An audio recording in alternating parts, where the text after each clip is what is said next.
meilleur moment que celui d'un retour négatif sur votre prêt immobilier. Que ce soit pour une résidence principale, une résidence secondaire ou même un investissement locatif, ça n'est pas une fatalité. Soit vous allez pouvoir rebondir et trouver le problème et solutionner ce problème pour avoir votre prêt immobilier, ou entreprendre un nouveau projet en évitant les pièges d'un refus bancaire. Dans cette vidéo, vous allez en apprendre plus sur ce qui va engendrer un tel retour et surtout comment mettre un maximum de chance de votre côté. C'est parti! Bonjour à tous, je suis Alexandre, conseiller spécialisé dans le financement des projets immobiliers. Et comme vous le savez, chaque semaine, je fais des vidéos pour vous aider dans le financement de votre achat immobilier. Alors tout d'abord, avant de commencer la vidéo, je souhaitais vous redonner le sourire en vous disant que le refus de prêt que vous avez éventuellement eu n'est pas une fatalité, comme je l'ai dit dans l'introduction.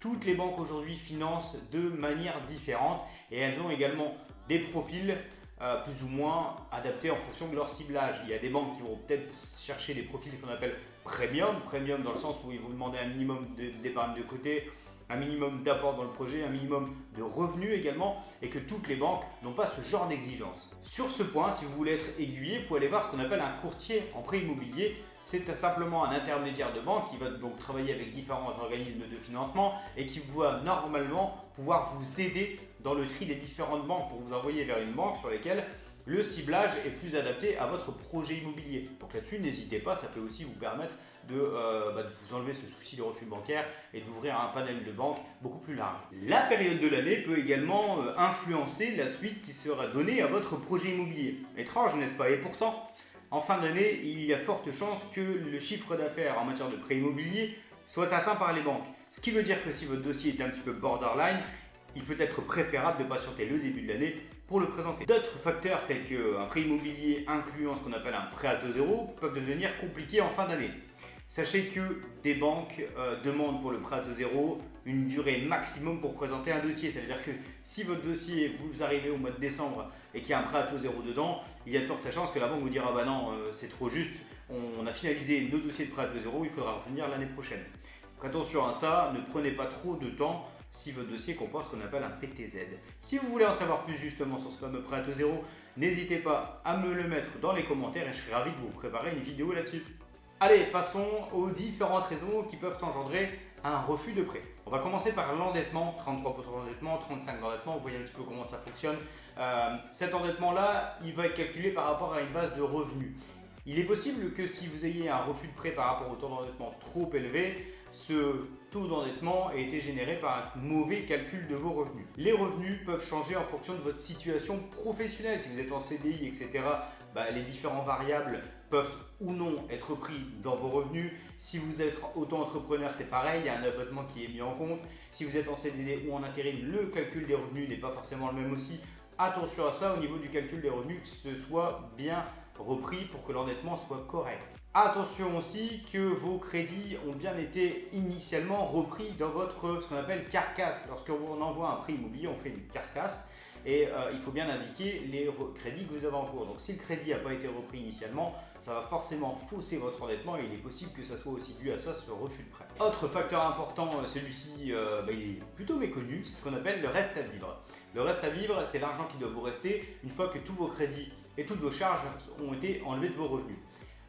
Celui-ci, il va différer selon le nombre de personnes qui constituent votre foyer. Si par exemple vous êtes 2, le reste à vivre peut être à peu près de 1000 €. Si vous êtes 3, 1500, ainsi de suite. Alors ça, c'est un facteur, ce calcul-là, il peut différer selon les banques. Peut-être que pour 3 personnes, certaines banques vous demanderont 1500 €, d'autres vous demanderont 1200 €. Donc forcément, si le reste à vivre est trop bas par rapport au nombre de personnes qui constituent votre foyer et les revenus que vous avez, ça peut engendrer un refus de prêt. Autre facteur très important, le saut de charge. Le saut de charge, c'est quoi? C'est la différence que vous allez avoir entre ce que vous payez aujourd'hui en termes de loyer ou en termes de crédit et le futur crédit, la future mensualité que vous allez rembourser. Si vous payez par exemple 600 € aujourd'hui et que demain vous serez à 900 000 €, il y a un saut de charge de 400 € de différence. Et si vous n'êtes pas en capacité de l'assumer, ça peut être vraiment embêtant et ça peut engendrer un refus de prêt. Là-dessus, je vais vous envoyer vers la vidéo que j'ai tournée la semaine dernière qui va s'afficher à droite ou à gauche et vous allez juste à cliquer dessus et je vais vous donner quelques informations sur le saut de charge et surtout comment pallier à ça. Autre facteur très important, la gestion de vos comptes. Si celle-ci est difficile, ça peut engendrer un refus de prêt. Je m'explique. Si vous êtes souvent dans le débit, forcément, la banque va regarder si vous n'avez pas des commissions d'intervention. Au pire des cas, des rejets, des impayés. Les rejets, les impayés, sachez que c'est quasiment rédhibitoire. Une banque ne vous prêtera pas si sur vos 3 derniers relevés de compte, on peut voir qu'il y a des refus, ou déjà des rejets ou des impayés. Les commissions d'intervention, on peut en accepter jusqu'à 2 ou 3, mais c'est pareil, ça veut simplement dire à la banque que vous êtes assez souvent dans le débit et que dans le débit non autorisé et que ça engendre des frais supplémentaires. Alors quand vous faites un prêt immobilier, vos comptes doivent être vraiment nickel, alors faites vraiment très attention à ça. Autre facteur important, est-ce qu'il y a suffisamment d'apports dans votre projet?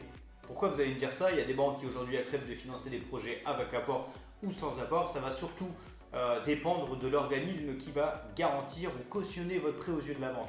On le verra dans une autre vidéo. Si vous voulez savoir quel est l'impact d'un apport dans un prêt immobilier, n'hésitez pas à me le mettre dans les commentaires. Si vous voulez savoir pourquoi certaines banques financent avec de l'apport et d'autres pas, mais c'est pareil, mettez-le moi dans les commentaires et je ferai en sorte de répondre à ce vaste sujet d'apport. Donc si une banque vous demande de l'apport et que vous n'êtes pas en capacité de le mettre et qu'elle refuse votre prêt pour cette raison, sachez qu'il y a des banques aujourd'hui qui sont tout à fait en mesure de répondre favorablement à un financement sur lequel vous ne mettez pas tous les frais en apport.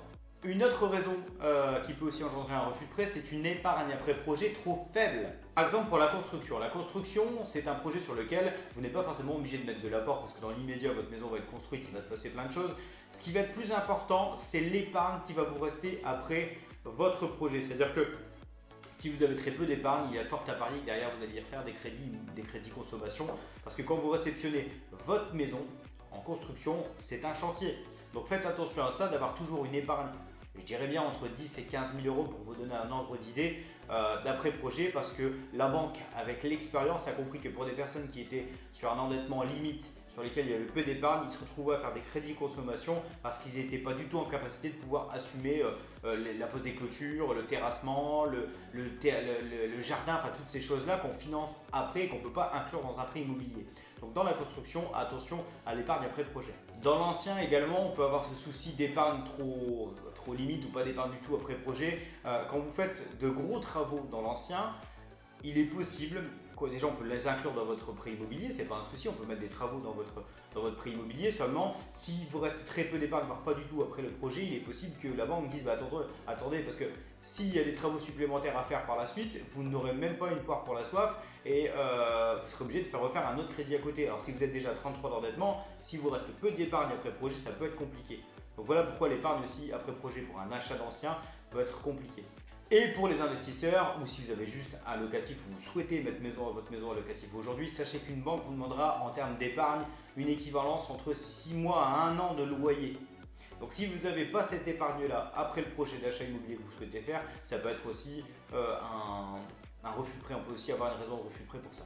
Voilà différentes raisons, vous les avez, qui peuvent engendrer un refus de prêt immobilier. Il y en a encore d'autres, mais je vous ai mis vraiment la majorité. Chose importante, et là écoutez-moi bien, quand vous faites un prêt immobilier, il est très important d'aider et de mâcher le travail de votre interlocuteur. Si vous allez à la banque, sachez que le rendez-vous que vous allez faire déjà, il est très important, comme je l'ai dit dans une autre vidéo. Mais ce qui va être aussi important, c'est le dossier que vous allez amener à la banque. Si vous amenez un dossier sur lequel tout est fouillis, les pages sont pas du tout bien rangées, il y a de fortes chances que le banquier n'ait même pas envie de travailler sur votre dossier. Si vous amenez un dossier de prêt immobilier bien ficelé avec des pochettes d'état civil, de revenus, de projets, etc. Et que le dossier est très bien ordonné, ça va donner envie à votre banquier ou à votre interlocuteur de l'ouvrir et de défendre vos intérêts pour avoir un accord de prêt. Donc le dossier, il doit être bien structuré. Moi, quand je dépose un dossier, il y a de fortes chances pour que l'interlocuteur soit vraiment ravi et parfois ça peut même représenter 50% de la réussite de votre projet. Donnez envie à votre interlocuteur d'ouvrir et de suivre votre projet. Franchement, honnêtement, vous allez voir, vous allez gagner beaucoup de temps et sûrement de l'argent. Voilà, j'espère qu'avec toutes ces différentes informations que je viens de vous donner, autant sur les différentes raisons qui vont ramener à un refus de prêt que la manière dont vous allez pouvoir structurer votre dossier, ça va vous aider dans les démarches d'achat immobilier. En tous les cas, vous pouvez me retrouver chaque semaine pour une nouvelle vidéo.